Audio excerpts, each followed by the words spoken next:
Crime चक्र।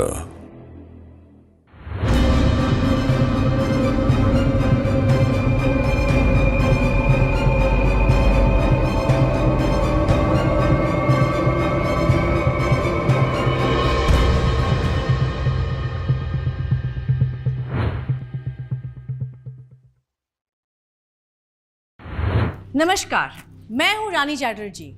आप लोगों का स्वागत करती हूं क्राइम चक्र के एक नए एपिसोड में एक नई कहानी के साथ।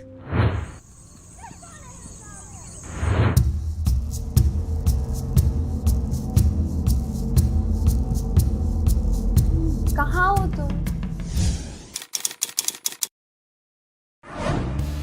ये तुम्हारे रोमांस करने के नए नए तरीके ना मुझे समझ ही नहीं आते। ऐसे लुका छुपी कौन खेलता है? बच्चों का काम होता है ये। तो हम कहाँ बड़े हो गए?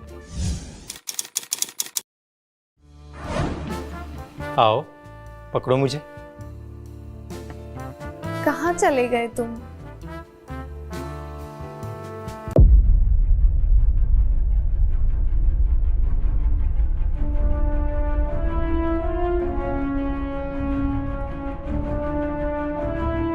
किशन,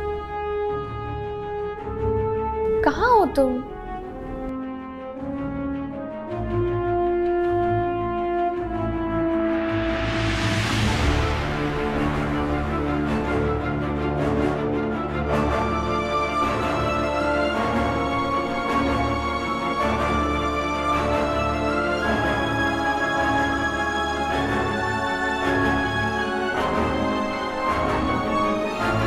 पकड़ लिया।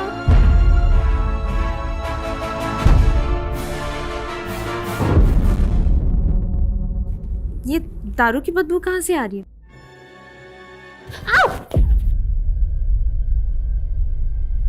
लवली, क्या हुआ? वो वहां था कोई, उसने मुझे धक्का मारा। कौन था? वहां तो कोई भी नहीं है। वो वहां है।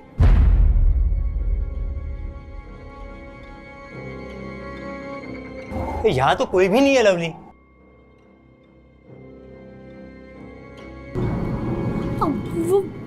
वो था, उसने मुझे धक्का दिया। देखो, तुम्हें वहम हुआ होगा। यहाँ पे कोई भी नहीं है। लेकिन कोई था, उसने दारू भी पी रखी थी। इतनी जल्दी तुमने उसका मुंह ही सूंघ लिया? अरे मैं कह रहा हूँ ना, यहाँ पे कोई भी नहीं है। रिलैक्स। और किसी के इतने करीब भी मत जाओ कि तुम्हारे होठ ही बेवफा हो जाए।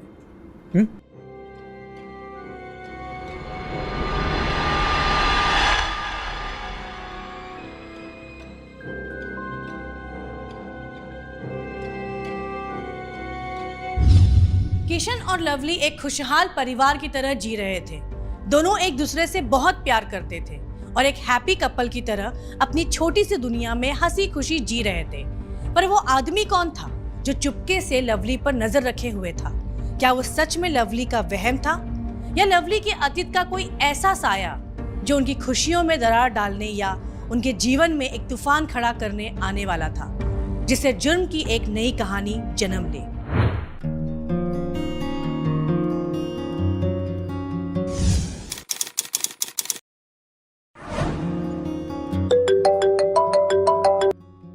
हेलो, कहाँ है तू?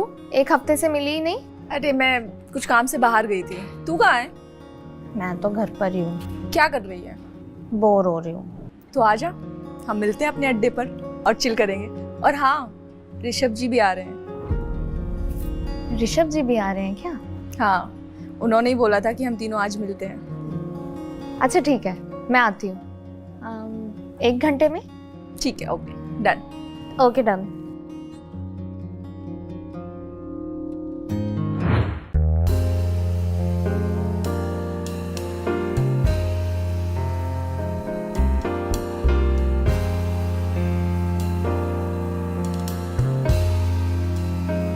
हाय हाय, कहाँ जा रही हो इतनी सच धज के आग बरसाने?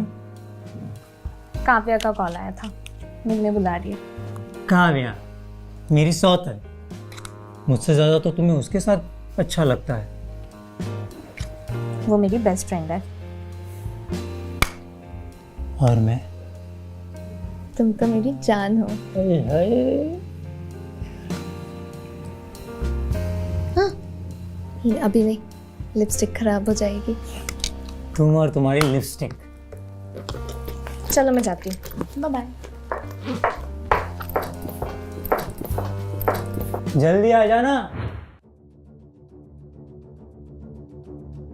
हेलो। हाँ, इतना टाइम कौन लगाता है? और वैसे बड़ी बनठन के आई है, आज तो बिजली ही गिराएगी। तुझे तो पता ही है मुझे खूबसूरत दिखने का कितना शौक है।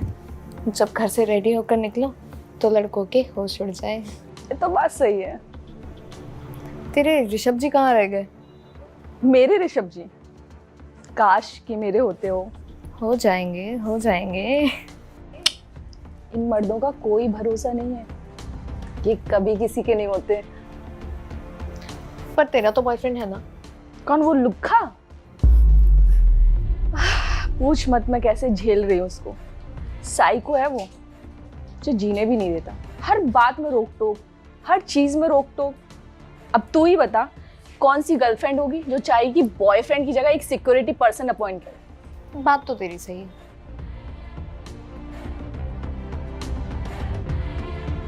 और गर्ल्स, किसकी चुगलियां चल रही है?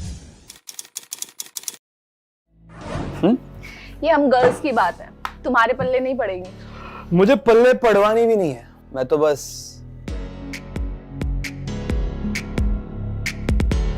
खूबसूरती का दीवाना हूं।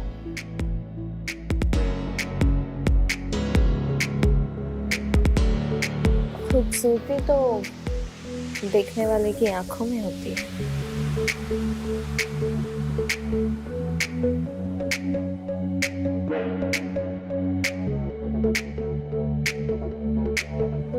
ओहो, तो इसी बात पे चीयर्स हो जाए। बिल्कुल। चीयर्स।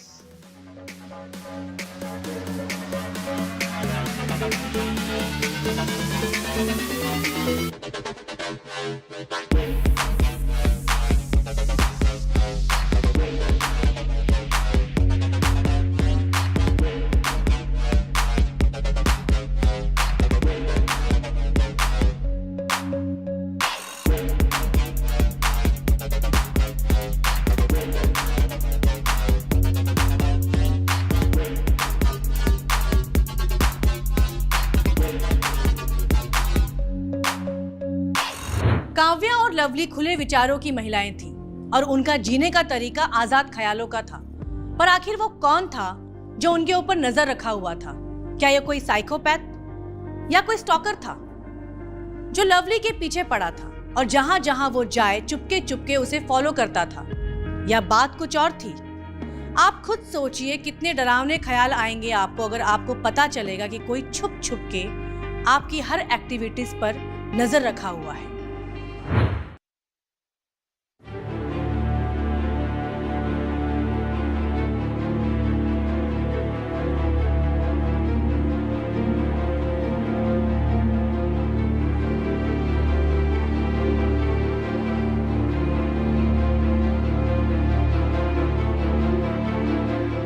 आ गई तू? तमीज से बात कर। अच्छा, अब मूवी चलाएगी? लवली के साथ रह रह के बहुत बिगड़ गई है ना तू। पराये मर्दों को हंस के बात करना है, अपने बॉयफ्रेंड को पागल समझती है। तू नल्ला और निकम्मा है, तू जलता है मुझसे। तुझे ना मेरी खुशी बर्दाश्त नहीं होती। आवारागर्दी को खुशी नहीं कहते, सब समझ रहा हूँ। बहुत घमंड आ गया ना तुझको। और तेरी वो दोस्त है ना लवली, उसको भी ऐसा सबक सिखाऊंगा कि याद रखेगी। चल अब तू।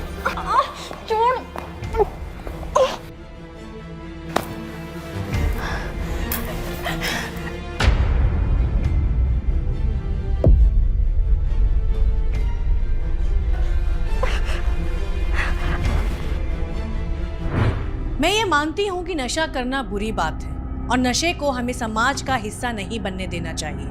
पर आज के इस दौर में पार्टी करना, हैंग आउट करना, ये सब हमारी सोसाइटी में रह रहे लोगों की लाइफस्टाइल बन गई है। पर इसका ये मतलब नहीं कि एक नशे में धुत औरत किसी भी मर्द के लिए हवस मिटाने का जरिया बन जाए।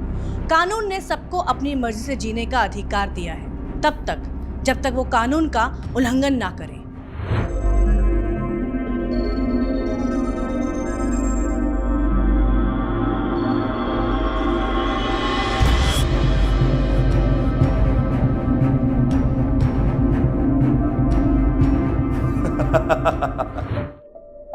हेलो, अच्छे से पहुंच गए आप? फटाफट अपना काम खत्म करके जल्दी आइएगा, मेरा यहाँ अकेले मन नहीं लग रहा है।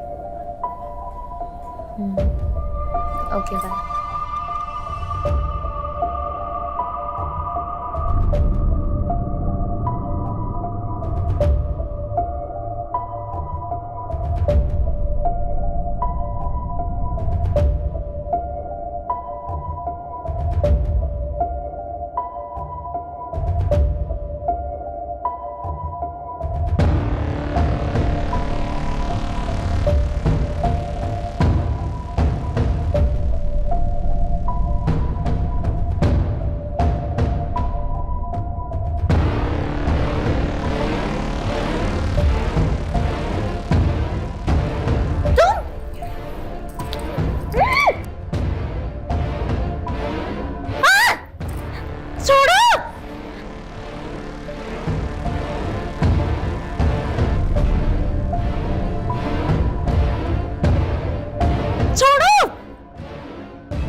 आखिर वो कौन था जिसने लवली के साथ जबरदस्ती की और उसका बलात्कार किया?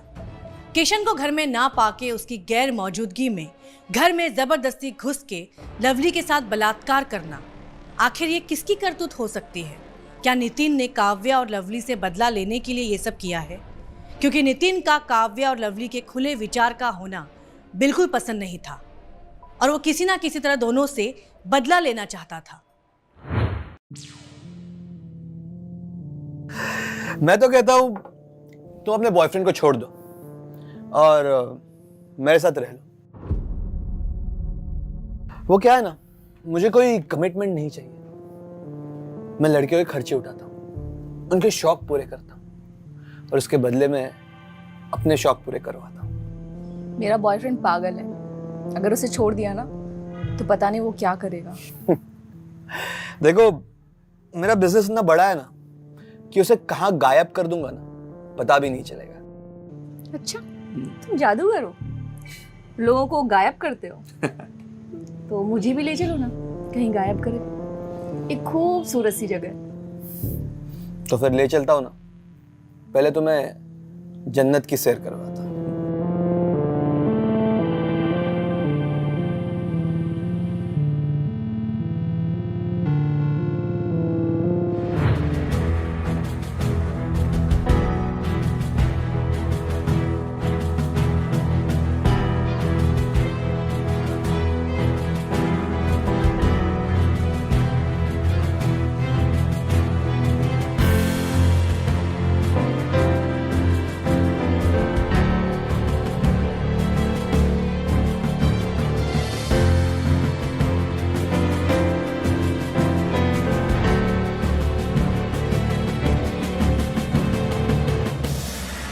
सर, काव्या और ऋषभ की डेड बॉडी यहाँ मिली थी। दोनों डेड बॉडीज को पोस्टमार्टम के लिए भेज दिया है। सर, बॉडीज को देख के ऐसा लग रहा था कि बहुत ही बेरहमी से चाकू गोद के मारा गया था। कोई और सबूत या यहाँ से कुछ बरामद हुआ हो? नहीं सर, तलाश जारी है।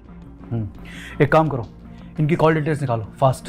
सर, हमें यहाँ से ऋषभ का टूटा हुआ फ़ोन मिला था, वो हमने रिपेयरिंग के लिए दिया है और कॉल डिटेल्स भी मंगवाई है। पर अब इनका कोई रिश्तेदार नहीं था या कोई और?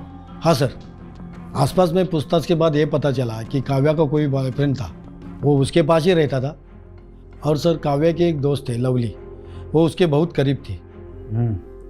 एक काम करो, एक काव्या के बॉयफ्रेंड को पकड़ के लाओ और ये लवली से ही पूछताछ करते हैं। सर, काव्या और ऋषभ की लाश का काव्या के घर से अर्धनग्न अवस्था में मिलना एक दिल दहला देने वाली घटना थी। काव्या का ऋषभ के साथ शारीरिक संबंध तो था, पर इस बात से हत्या जैसे जुर्म का जन्म लेना कतई ठीक नहीं है। पुलिस ने काव्या के बॉयफ्रेंड नितिन की तलाश जारी कर दी। नितिन अपना फोन बंद करके कहीं गायब हो गया था, क्या इस हत्याकांड में नितिन का हाथ था? अगर ऐसा है तो फिर लवली की जान को भी खतरा है। क्या पुलिस नितिन को पकड़ पाएगी या एक और वारदात जन्म लेगी?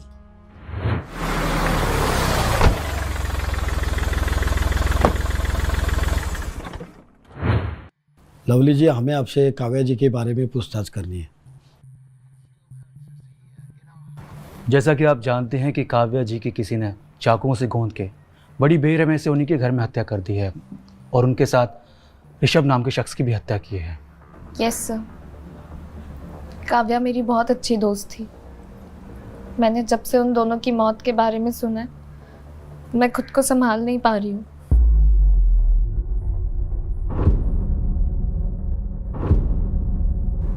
ऋषभ जी भी हमारे काफ़ी अच्छे दोस्त थे। सर, लवली ने मुझे काव्या और ऋषभ जी की हत्या के बारे में बताया। जब से उसने ये न्यूज़ सुनी है तब से उसने खाना तक नहीं खाया सर, बस रोए जा रही है। सर, किशन और काव्या के अलावा मेरा इस दुनिया में कोई नहीं है। पता नहीं किसने उन दोनों की इतनी बेरहमी से हत्या कर दी। आपको किसी पे शक? ये ऋषभ जी तो बड़े बिजनेसमैन थे, उनके किसी से रंजिश या काव्या जी के किसी के साथ दुश्मनी? ऋषभ जी की ऐसे किसी से कोई रंजिश तो नहीं थी, और अगर होगी भी तो मुझे इस बारे में कोई जानकारी नहीं है। हाँ, लेकिन काव्या का एक बॉयफ्रेंड था, वो थोड़ा साइकोपैथ टाइप का था। वो उस पर रोक टोक करना, हाथ उठाना, मारना पीटना, ये सब करता था। काव्या ने कई बार जिक्र किया है मुझसे इस बारे में। हो सकता है कि काव्या के बॉयफ्रेंड नितिन ने जब ऋषभ और काव्या को एक साथ फिजिकल एक्टिविटी में इन्वॉल्व देखा हो और गुस्से में आके कदम उठाया हो।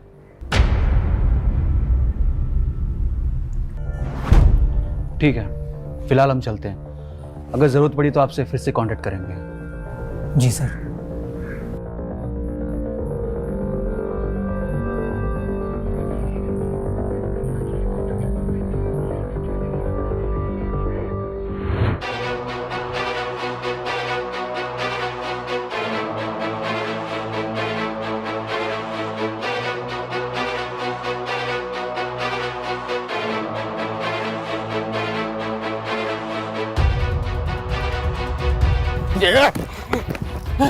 छोड़ दो मुझे सर, छोड़ दो सर। कहाँ भाग रहा था बेटा? आखिर हाथ लग ही गया। बड़ी मुश्किल से तेरी फील्डिंग लगाई थी। सर सर छोड़ दो मुझको। तो आ गया मगरमच्छ जाल में। सर, हमारे खबरी के मदद से ये हमारे हाथ लगाए। सर मुझे यहाँ क्यों लाया गया है सर? मैंने क्या किया है सर? अब ये तो तू बताएगा कि तूने क्या किया और क्यों किया। तूने काव्या और ऋषभ को क्यों मारा? नहीं सर, मैंने किसी को नहीं मारा। मैं तो खुद काव्या से बहुत प्यार करता था सर, मैं उसे क्यों मारूंगा? क्योंकि तूने उसे ऋषभ के साथ करीब आते हुए देख लिया और तेरे जैसे पागल लोग गुस्से में अपना आपा खो के जुर्म को अंजाम देते हैं और मासूम बन जाते कि जैसे कुछ हुआ ना हो। नहीं सर, बच्चलन हो गई थी सर वो औरत। आए दिन नशे में धुत रहना, पराए मर्दों का हम बिस्तर होना, ये सब शौक हो गया था सर उसका। इसलिए तूने उसे मार दिया? नहीं सर, मैंने किसी को नहीं मारा सर। मेरा एक बार मन तो हुआ था कि मैं उसे मार दूं, लेकिन मैंने नहीं मारा सर। चुप कर। ये ऐसे नहीं मानेगा। इसे इतना तोड़ो कि इसका शरीर का हर एक अंग सच बोलने के लिए तैयार हो जाए। सर नहीं, सर मैंने नहीं मारा सर मैंने कुछ नहीं किया सर। नितिन पुलिस के हत्थे चढ़ गया था, पर वो अपने गुनाह कबूल करने का नाम ही नहीं ले रहा था कि तभी पुलिस को काव्या के घर के गार्डन से दफनाया हुआ चाकू बरामद हुआ, जिसको इस वारदात को अंजाम देने के लिए इस्तेमाल किया गया था। और फिर पुलिस ने उस पर लगे फिंगरप्रिंट से जांच शुरू की। काव्या और ऋषभ के कॉल डिटेल से मिली जानकारी और मर्डर वेपन ने पुलिस इंक्वायरी को एक नई राह दी और फिर केस एकदम साफ हो गया। पुलिस को असली कातिल का पता चल गया। अपने बेस्ट फ्रेंड को मौत के घाट उतार के और उसके बॉयफ्रेंड को फंसाने की अच्छी चाल चली तुम दोनों ने। सर, हमने कुछ नहीं किया सर। कुछ नहीं किया? हाँ, जिंदगी हराम कर दी थी उसने मेरी। मन करता था सुसाइड कर लूं, फिर सोचा खुद को क्यों खत्म करूं, उसको ही खत्म कर दूं। ऐसा क्या किया था काव्या ने? सर लवली को ऋषभ से काव्या नहीं मिलाया था, बस उससे एक गलती हो गई सर। नशे की हालत में वो ऋषभ के ज़्यादा क्लोज हो गई थी सर।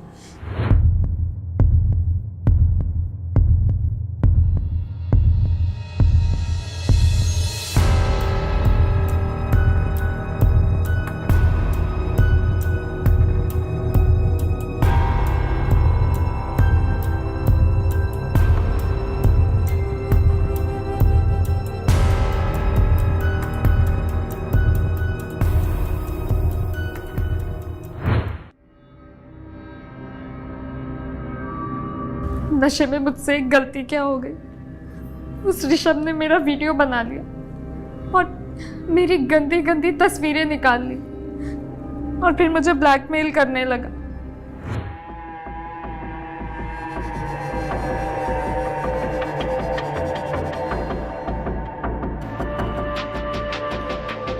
तेरे मोबाइल पे कुछ फोटोज और वीडियोस भेजी है। बिस्तर पे तुझसे ज्यादा हॉट लड़की मैंने आज तक नहीं देखी।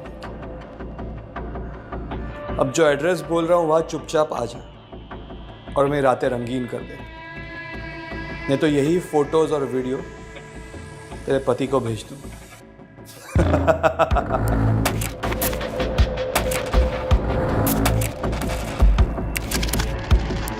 उसके बाद न जाने कितनी बार उस दरिंदे ने मेरे शरीर को नोचा और जब ये बात मैंने काव्या को बताई तो पता चला वो भी उस ऋषभ के साथ मिली हुई है और इस तरह से न जाने कितनी लड़कियों को उसने ऋषभ के बिस्तर तक पहुंचाया है।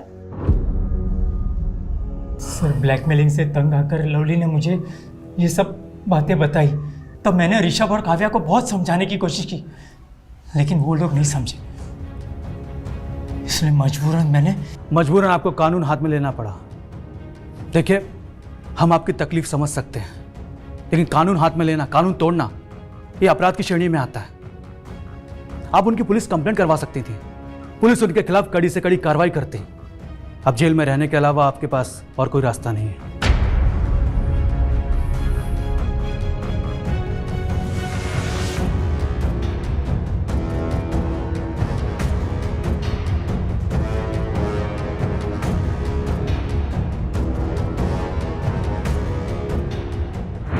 काव्या लवली की करीबी दोस्त थी, पर करीबी दोस्त बन के काव्या ने लवली के साथ बहुत बड़ा धोखा किया।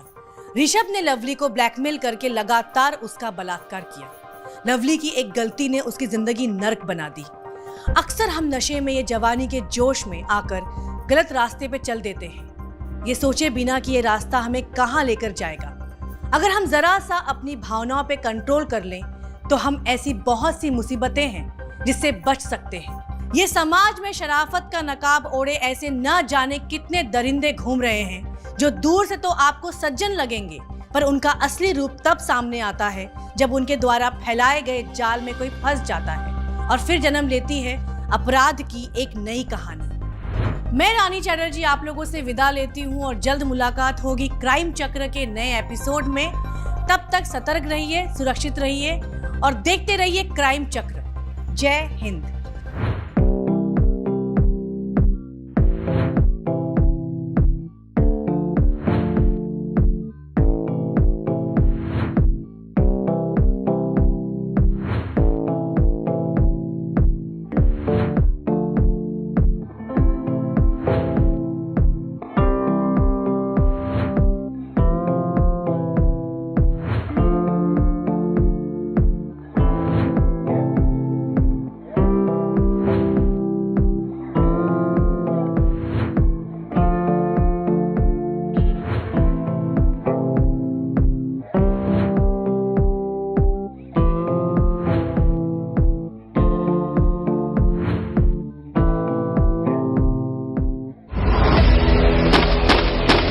क्राइम चक्र।